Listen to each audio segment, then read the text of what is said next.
మన team India T20 team సెటప్లో చాలా మార్పులు జరిగిపోయాయి. నేనైతే ఐపీఎల్ అయిపోయిన తర్వాత చిన్న బ్రేక్ తీసుకుందామని చెప్పి ట్రిప్కి వెళ్ళాను. బట్ ఆ ట్రిప్ నుంచి నేను వచ్చేసరికి చూసుకుంటే మాత్రం చాలా విషయాలు జరిగిపోయాయి. ఇన్ఫ్యాక్ట్ నేనైతే ఎక్స్పెక్ట్ చేయలేదు ఆఫ్ఘనిస్తాన్తో ఫస్ట్ టెస్ట్ మ్యాచ్ అయిపోయిన తర్వాత T20 స్క్వాడ్స్ని ప్రకటిస్తారేమో అనుకున్నా. బట్ ఐపీఎల్ అయిపోయిన వెంటనే మన టీమిండియా T20 స్క్వాడ్స్ని అయితే ప్రకటించేశారు. అది కూడా 3 సిరీస్ల కోసం. అంటే ముందు ఐర్లాండ్ సిరీస్, ఆ తర్వాత చూసుకుంటే England series and then obviously Asian games. But ఇవి ఎప్పట్లో లేవనుకోండి, సెప్టెంబర్ 15 నుంచి అనుకుంటా. సో ఈ స్క్వాడ్స్ గురించి అయితే వీడియోలో డిస్కస్ చేసుకుందాం. అండ్ ఆల్సో ఆఫ్ఘనిస్తాన్తో మన వాళ్ళు ఆడబోయే వన్డే సిరీస్ స్క్వాడ్లో కూడా ఒక మార్పు చేశారు. విరాట్ కోహ్లీ ఇంజరీ కారణంగా టీంలోంచి బయటికి వెళ్లాల్సి వచ్చింది అండ్ అతని ప్లేస్లో జైస్వాల్ని తీసుకొచ్చారు. దీని గురించి కూడా మాట్లాడుకుందాం. అయితే ముందు చాలామంది అడిగే క్వశ్చన్, ఎన్నాళ్ళు ఎక్కడికి పోయావు భయ్య అని చెప్పి. సో నేనైతే ఐపీఎల్ అవగానే బ్రేక్ తీసుకుందామని చెప్పి 1 మంత్ బ్యాకే ఫిక్స్ అయ్యాను. టికెట్లు బుక్ చేసుకున్నాను, తిరుపతి వెళ్ళాను. ఆల్రెడీ పిక్ కూడా పెట్టాను మీకు. అండ్ లాస్ట్ 5 డేస్గా చూసుకుంటే ట్రిప్లస్లో యూట్యూబ్ ఓపెన్ చేసి తిరిగి కూడా దొరకలేదు. అలా తిరుగుతూనే ఉన్నాం గిరగర. మొత్తం 9 టెంపుల్స్ తిరిగాం. వీలైతే నేను ఈ ట్రిప్ మీద వీడియో చేస్తాను, బట్ ఈ ఛానల్లో పోస్ట్ చేయను. అదైతే నా పర్సనల్ ఛానల్ హార్లీనగర్ ఉంటుంది, అందులో పోస్ట్ చేస్తాను. సో నేనైతే ఇలా ట్రిప్కి వెళ్తున్నానని చెప్పి మీకు ముందు అప్డేట్ ఇవ్వలేకపోయాను. దానికైతే నేను క్షమించండి. ఇన్ఫ్యాక్ట్ ఈ 5 డేస్ క్యాప్లో ఇలా మన టీమిండియా T20 టీమ్ అప్డేట్స్ వస్తాయని చెప్పి నేనైతే ఎక్స్పెక్ట్ చేయలేదు. ముందు చెప్పుకున్నట్టు ఆఫ్ఘనిస్తాన్తో టెస్ట్ మ్యాచ్ అయిపోయిన తర్వాత టీమ్స్ ప్రకటిస్తారేమనుకున్నా. నెక్స్ట్ టైం నుంచి అయితే ఎప్పుడు ట్రిప్కి వెళ్ళినా సరే ముందు మీకు అప్డేట్ ఇస్తాను. అండ్ ఇంకో విషయం ఏంటంటే, ప్రజెంట్ ఇండియా ఆఫ్ఘనిస్తాన్ జట్ల మధ్య టెస్ట్ మ్యాచ్ జరుగుతుంది. బట్ నేనైతే ఈ మ్యాచ్ అసలు కవర్ చేయలేకపోయాను. ఒక బాల్ కూడా చూడలేదు ఇప్పటి వరకు. సో దీంతో ఇప్పట్లో టెస్ట్ మ్యాచ్ సంబంధించి వీడియోనైతే ఎక్స్పెక్ట్ చేయవద్దు. మోస్ట్ లైక్లీ Day 4 అయిపోయిన తర్వాత ఆరెంజ్ పూర్తిగా టెస్ట్ మ్యాచ్ అయిపోయిన తర్వాత కంప్లీట్గా ఒక రివ్యూ ఇస్తాను. సో ప్రస్తుతానికి స్క్వాడ్స్ గురించి వీడియో చేయమని చాలామంది కామెంట్ చేశారు కాబట్టి వీడియో చేస్తున్నా. అదర్వైజ్ ఒక రోజు రెస్ట్ తీసుకుని పూర్తిగా రికవర్ అయిన తర్వాత వీడియోస్ మొదలుపెట్టి ఉండేవాడిని. ముందైతే స్క్వాడ్స్తో పాటు స్కెడ్యూల్ కూడా లైట్గా టచ్ చేసేద్దాం. సో ఈ మంత్ ఎండింగ్ నుంచి చూసుకుంటే మన టీమిండియా ఐర్లాండ్ టీంతో 2 T20 మ్యాచ్లు సిరీస్ ఆడబోతున్నారు. అండ్ దెన్ ఆ తర్వాత ఈ సిరీస్ అవగానే వెంటనే ఇంగ్లాండ్కి వెళ్తారు అండ్ అక్కడ 5 T20 మ్యాచ్లు సిరీస్ ఆడబోతున్నారు. సో ఈ 7 T20 మ్యాచెస్ యొక్క స్కెడ్యూల్ అయితే మీకు స్క్రీన్ మీద పెడుతున్నా, ఒకసారి చూసేయండి. June 26న స్టార్ట్ అయ్యి July 11th వరకు కంటిన్యూస్గా T20 మ్యాచ్లు అయితే ఆడతారు. సో దీంతో బీసీసీ అయితే 7 మ్యాచ్లకు ఒకటే స్క్వాడ్ను ప్రకటించారు. అంటే ఐర్లాండ్తో సిరీస్కు అలాగే ఇంగ్లాండ్తో సిరీస్కు ఈ 2 సిరీస్ల కోసం కూడా ఒకే స్క్వాడ్ను ప్రకటించారు. అండ్ దెన్ ఆ తర్వాత చూసుకుంటే మరో స్క్వాడ్ ఏషియన్ గేమ్స్ కోసం ప్రకటించారు. బట్ ఇవి ఎప్పట్లో లేవనుకోండి, సెప్టెంబర్ 15న స్టార్ట్ అవుతాయి. బట్ రూల్స్ ప్రకారం స్క్వాడ్ను 3 months ముందే ప్రకటించాలి కాబట్టి మన వాళ్ళైతే ఈ స్క్వాడ్ను ప్రకటించేశారు. ఈ స్క్వాడ్స్లో అయితే పెద్దగా డిఫరెన్స్ ఏమీ లేదు. అంటే ఈ 3 సిరీస్లు కూడా same okay kind of squad కనిపిస్తుంది. కేవలం ఏషియన్ గేమ్స్ విషయంలోనే బౌలర్స్ విషయంలో ఒక చిన్న మార్పు చేశారు. అదర్వైజ్ సేమ్ స్క్వాడ్స్ అని చెప్పుకోవచ్చు. సో ముందు ఐర్లాండ్ మరియు ఇంగ్లాండ్తో సిరీస్ కోసం స్క్వాడ్ చూసుకుంటే batsmen Shreyas Iyer, Tilak Varma and Vaibhav Suryavanshi.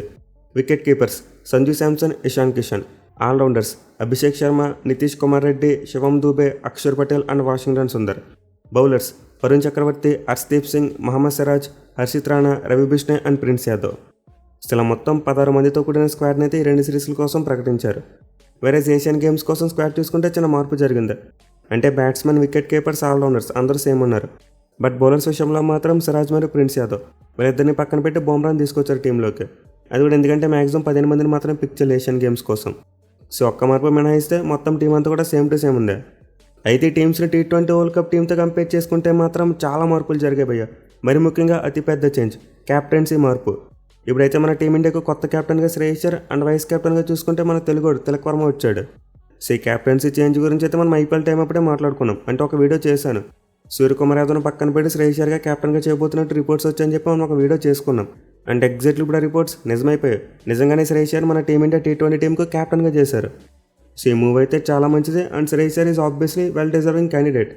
In fact 2024 అతని పెర్ఫార్మెన్స్ చూసిన తర్వాత ఏషియా కప్లోనే ఛాన్స్ ఇస్తారనుకున్నాం, కానీ డీలే చేశారు.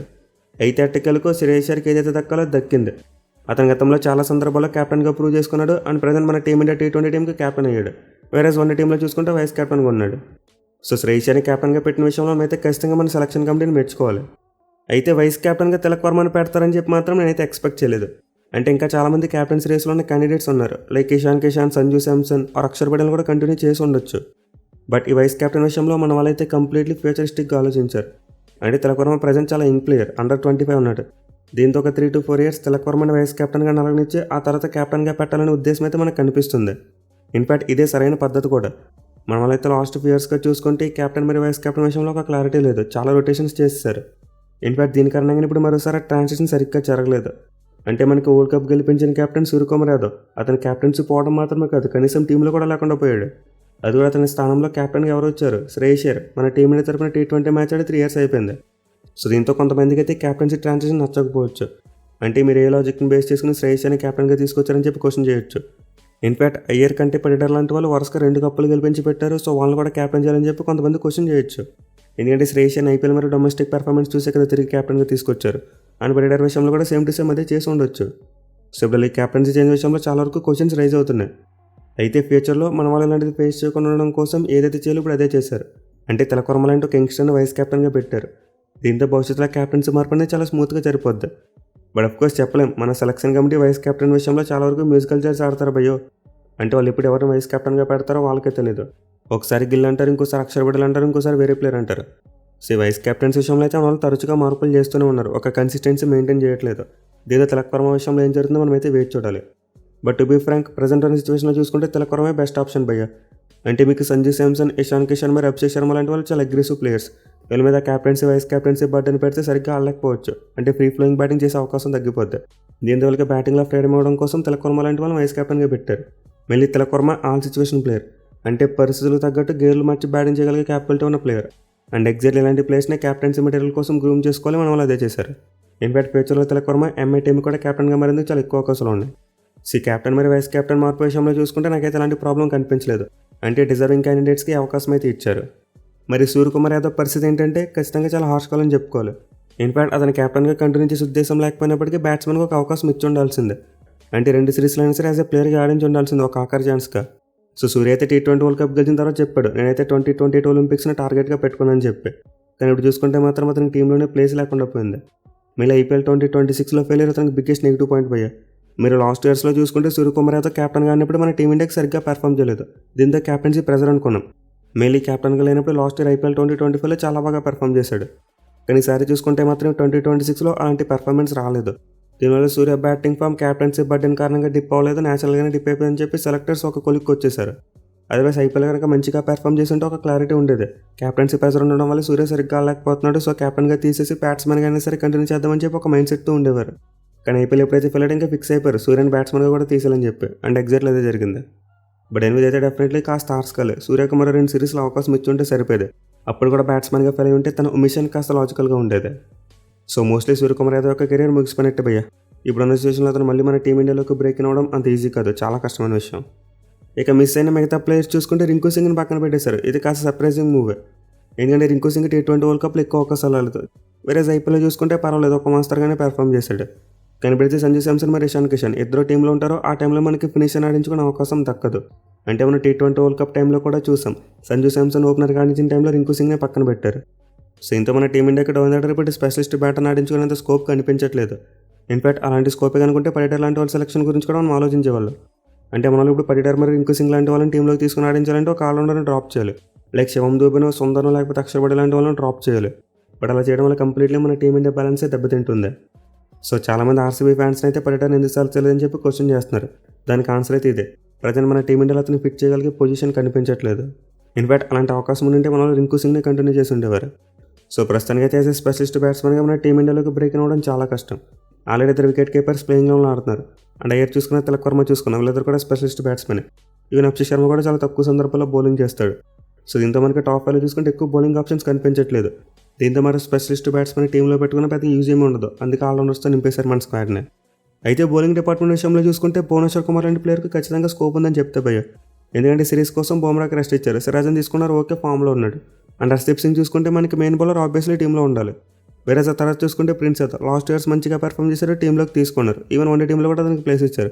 ఈ సెలక్షన్ కూడా చాలా వరకు అండర్స్టాండబుల్లే. బట్ హర్షిత్ రాణా ఎందుకు సడన్గా టీంలోకి వచ్చేసాడు? అతను ఇంజరీ నుంచి కంబ్యాక్ ఇస్తున్నాడు కదా, డొమెస్టిక్లో కొన్ని మ్యాచ్లు ఆడించవచ్చు కదా, అలా చేయకుండా డైరెక్ట్గా ఎందుకు టీంలోకి తీసుకొచ్చారు? మీరు గతంలో ఒక పాయింట్ చెప్పారు కదా, ఇంజరీ కారణంగా టీం నుంచి బయటకు వెళ్ళిపోతే ఆ ప్లేయర్ ఫిట్నెస్ ప్రూవ్ చేసుకోవాలి, at the same time form కూడా ప్రూవ్ చేసుకోవాలని చెప్పారు. ఇన్ఫాక్ట్ షమీ లాంటి ప్లేయర్స్ నీ రూల్ పేరుతోనే కంప్లీట్లీ పక్కన పెట్టేశారు. మరి హర్షిత్ రాణాకి అలాంటి రూల్ వర్తించదా? సో నా పాయింట్ ఏంటంటే హర్షిత్ రాణా ప్లేస్లో భూమిని తీసుకుని ఉంటే బాగుండేదేమో. అట్లీస్ట్ 7 T20 మ్యాచెస్లో అయినా సరే అతనికి అవకాశం ఇచ్చి ఉండాల్సిందే. అయితే ఇక్కడ మళ్ళీ కొంతమంది ఏజ్ ఫ్యాక్టర్ భూమికి చాలా ఏజ్ అయిపోయింది కదని చెప్పి అనొచ్చు. బట్ ఇక్కడ నా పాయింట్ ఏంటంటే డైరెక్ట్గా T20 వరల్డ్ కప్లో ఆడించామని కాదు, అట్లీస్ట్ ఒక 2 సిరీస్లో అయినా సరే అవకాశం ఇవ్వాలి కదా. ఒకవేళ అతను తన ఫామ్తో పాటు ఫిట్నెస్ను ప్రూవ్ చేసుకుంటూ వెళ్తే T20 వరల్డ్ కప్లో ఆడిస్తారు. అదర్వైజ్ హర్షిత్ రాణా తీసుకొచ్చి మళ్ళీ ఆడించుకోవడమే. ఆర్సీబీ కోచింగ్ స్టాఫే రియలైజ్ అయ్యారు, ప్రజెంట్ ఇండియాలో బుమ్రా తర్వాత బెస్ట్ బౌలర్ భువనేశ్వర్ కుమార్ అని చెప్పి వాళ్ళు బిలీవ్ చేశారు అని టీంలోకి తీసుకున్నారు, ఫలితాలు అనుభవిస్తున్నారు. కానీ మన టీమిండియా సెలక్షన్ మేనేజ్మెంట్ మరి కోచింగ్ స్టాఫ్ అలా థింక్ చేయలేకపోతున్నారు. భువనేశ్వర్ కుమార్ ఏదో వయసు అయిపోయిన ప్లేయర్లనే కన్సిడర్ చేస్తున్నారు, తన ఫామ్ను పట్టించుకోవట్లేదు. సో మనకి బ్యాటింగ్ విషయంలో అయితే పటేటర్ మరియు రింకు సింగ్ లాంటి వాళ్ళని పెట్టడానికి స్కోప్ లేదు. కానీ బౌలింగ్ విషయంలో చూసుకుంటే అలా కాదు, భూవీ లాంటి ప్లేని పెట్టడానికి స్కోప్ ఉంది, అయినా కానీ పెట్టలేదు. సో నిజంగా నాకు స్క్వాడ్ మొత్తంలో నచ్చిన ఏకైక విషయం ఇదే భయ్య. భువనేశ్వర్ కుమార్కి ఛాన్స్ ఇచ్చి ఉండాల్సిందే. ఓన్లీ టీంలో ఛాన్స్ అవ్వలేదంటే ఓన్లీ T20 టీంలో ఛాన్స్ ఇస్తారేమో అనుకున్నా, బట్ అది కూడా చేయలేదు. At the same time Sundar selection కూడా కొంతవరకు ఆశ్చర్యాన్ని కలిగించింది. అతను కంటిన్యూస్గా 3 ఫార్మాట్స్లో ఆడింగ్ చేస్తున్నారు. ఐపీఎల్ ఆడేసాడు పూర్తిగా, రెస్ట్ అవ్వలేదు, టెస్ట్ మ్యాచ్ ఆడిస్తున్నారు. అండ్ నేను వన్డే టీంలో పెట్టారు, ఇప్పుడు T20 టీంలో పెట్టారు. సో అసలు మన సెలక్షన్ కమిటీ అయితే సుందర్కి రెస్ట్ అవ్వడం అనే ఆప్షన్ మర్చిపోయారేమో, ప్రతి సిరీస్లో కూడా ఆడింగ్ చేస్తున్నారు. ఇని ఓవరాల్గా చూసుకుంటే స్క్వాడ్ అయితే మంచిగా అనిపించింది. మీలో అసలైన పాయింట్ చెప్పుకోవడం మర్చిపోయాం, 15 ఏళ్ళ కుర్రాడు బొడ్డోడు టీంలోకి వచ్చేసాడు. సో ఇప్పటివరకు మన టీమిండియాకి ఇంత ఎంగేజ్ లేకపోయినా కూడా సెలెక్ట్ చేయలేదు, ఫర్ ది ఫస్ట్ టైం జరిగింది ఇది. ఇప్పుడు అతను 7 మ్యాచ్లో ఏదో ఒక మ్యాచ్లో డెబ్యూ చేస్తే అది కూడా ఒక పెద్ద రికార్డ్ అయిపోద్ది. సో వైభవ్ సూర్యవంశీ డెఫినెట్లీ టీమిండియాలోకి రావాలి, వచ్చి తీరాలి కూడా. అయితే 7 మ్యాచ్లో అతనికి ఏదో ఒక మ్యాచ్లో డెబ్యూ చేసే అవకాశం వస్తుందో చెప్పడమే కొంతవరకు కష్టమైన విషయం. మేము మన ఓపెనర్స్లో ఎవరికైనా ఇంజరీ అయితే అతనికి ఛాన్స్ వస్తుంది. అదే వైభవ్ సూర్యవంశీ 15 ఏళ్ల వయసులో ఈ ట్రిప్ని ఎంజాయ్ చేస్తాడు, ఫుల్గా ఎక్స్పీరియన్స్ గెయిన్ చేసుకుంటాడు. సెలెక్సీ వైభవ్ సూర్యవంశీ ఎప్పుడు మన టీమిండియాకి డెబ్యూ చేసి సచిన్ రికార్డును బ్రేక్ చేస్తాడో చూద్దాం. ఇక ఆఫ్ఘనిస్తాన్తో జరగబోయే వన్డే సిరీస్ స్క్వాడ్లో ఒక మార్పు అయితే చూసాం మనం. అంటే విరాట్ కోహ్లీ హ్యామ్స్ట్రింగ్ ఇంజరీతో ఇబ్బంది పడుతున్నాడంట. దీంతో అతనికి ఒక 6 వారాల పాటు రెస్ట్ కావాలని చెప్పి సూచించారు. సీక్రమంలోనే Kohli rule out and Yashasvi Jaiswal టీంలోకి వచ్చాడు. కానీ చాలామంది గైక్వాడ్ టీంలోకి వస్తారని చెప్పి ఎక్స్పెక్ట్ చేశారు. ఎందుకంటే లాస్ట్ టైం గైక్వాడ్ మిడిల్ ఆర్డర్లో మంచిగా బ్యాటింగ్ చేయడం చూసాం మనం, సెంచరీ కూడా కొట్టాడు. కానీ మన టీమిండియా సెలక్షన్ కమిటీ థింకింగ్ ఎలా ఉందంటే లెఫ్ట్ హ్యాండ్ బ్యాట్స్మెన్ కావాలి. అది కూడా నాకు తెలిసి కోహ్లీ ప్లేస్లో జైస్వాల్ ఆడించారు భయ్య, ఇషాన్ కిషన్ ఆడిస్తారు. సో ఆల్రెడీ మన టీమిండియాకి టాప్ వాల్యూ చూసుకుంటే ఒక లెఫ్ట్ హ్యాండ్ బ్యాట్స్మెన్ కూడా లేడు. దీంతో లెఫ్ట్ హ్యాండ్ వెరైటీ పెంచుకోవడం కోసమే జైస్వాల్ని టీంలోకి తీసుకున్నారు. అదే మీరు గైక్వాడ్ని తీసుకుంటే లైక్ టు లైక్ రీప్లేస్మెంట్లో ఆడించాలి, అంటే కోహ్లీ ప్లేస్లో ఖచ్చితంగా గైక్వాడ్ని ఆడించాలి. అలాగే ఇప్పుడు జైస్వాల్ని తీసుకున్నారు కాబట్టి 1 ఇషాన్ కిషన్ ఆడించుకోవచ్చు. సో లాజికల్గా థింక్ చేస్తే టీం యొక్క శ్రేయస్ కోసం ఇది మంచి విషయమే. అంటే ఇషాన్ కిషన్ కూడా చాలా మంచి ఫామ్లో ఉన్న player and left hand option ఇస్తాడు. ఇన్ఫాక్ట్ గతంలో ఇషాన్ కిషన్ కూడా అన్యాయం చేశారు భయ్య. అంటే ఇప్పుడు గైక్వాడ్ని సెంచరీ కొట్టి పక్కన పెడేశారని చెప్పి చాలామంది అంటున్నారు. కానీ ఒకప్పుడు ఇషాన్ కిషన్ డబుల్ సెంచరీ కొడితేనే పక్కన పెడేశారు, నెక్స్ట్ మ్యాచ్లో ఆడించలేదు. పైగా జైస్వాల్ కూడా తన లాస్ట్ వన్డే మ్యాచ్లో సెంచరీ కొట్టున్నాడు, అతను కూడా ఫామ్లో ఉన్న ప్లేయర్. ఇప్పుడు రోహిత్ శర్మ ఫిట్నెస్ విషయంలో కూడా కన్సర్న్స్ ఉన్నాయి. దీంతో బ్యాకప్ ఓపెనర్గానే సరే ఉంటాడని చెప్పి జైస్వాల్ని పిక్ చేసి ఉండొచ్చు. సో మేబీ గైక్వాడ్ ఐపీఎల్ ఎక్స్ట్రాడినరీగా పెర్ఫామ్ చేసి ఉంటే అతను సెలక్షన్ ఎవరు ఆపలేకపోయేవారు, డైరెక్ట్గా టీంలోకి వచ్చేసేవాడు. కానీ గైక్వాడ్ ఐపీఎల్ తన ఫామ్ మంచిగా చూపించలేకపోయాడు కాబట్టి కాస్త వెనకడుగేశారు మన సెలెక్టర్స్. సో అయితే స్క్వాడ్ సెలక్షన్ విషయంలో మరి ఎక్కువగా థింక్ చేయాల్సిన అవసరం లేదు భయ్య. అంటే చాలా వరకు టీం అవసరాలు తగ్గట్టే ప్లేయర్స్ని తీసుకున్నారు. మరి మీకు ఈ స్క్వాడ్ సెలక్షన్ ఎలా అనిపించిందో కింద కామెంట్ చేయండి. Thank you for watching, have a nice day.